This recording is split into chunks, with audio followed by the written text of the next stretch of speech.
Welcome to the Tech Egg. Don't get scrambled. Enjoy the video. In this video, I will show how to make egg frittata muffins. Start by preheating the oven to moderate heat and whisking eggs with a splash of milk, salt, and pepper. Chop fillings small so they cook evenly, then lightly oil a muffin tin. Distribute fillings into cups, pour egg mixture over, and bake until set and golden. Let cool a few minutes before removing so they hold their shape. Gather simple ingredients and prep them first to streamline assembly. Crack eggs into a bowl and whisk until smooth, then stir in milk, salt, and pepper. Chop vegetables and sauté firmer ones briefly to remove moisture and concentrate flavor.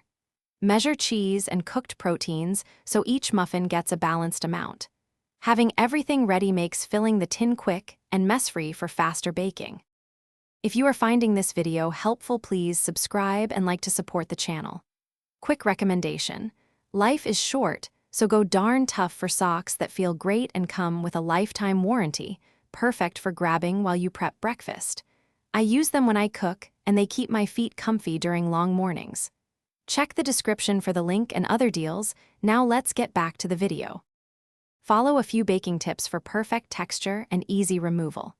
Grease the tin or use liners to prevent sticking, and fill each cup about 2/3 full so muffins rise without overflowing. Bake until edges are firm and centers are still slightly jiggly because carryover heat finishes them. Cool 5 to 10 minutes before loosening with a small knife, then transfer to a rack to finish cooling. Thanks for watching. Consider subscribing if I helped unscramble your problems.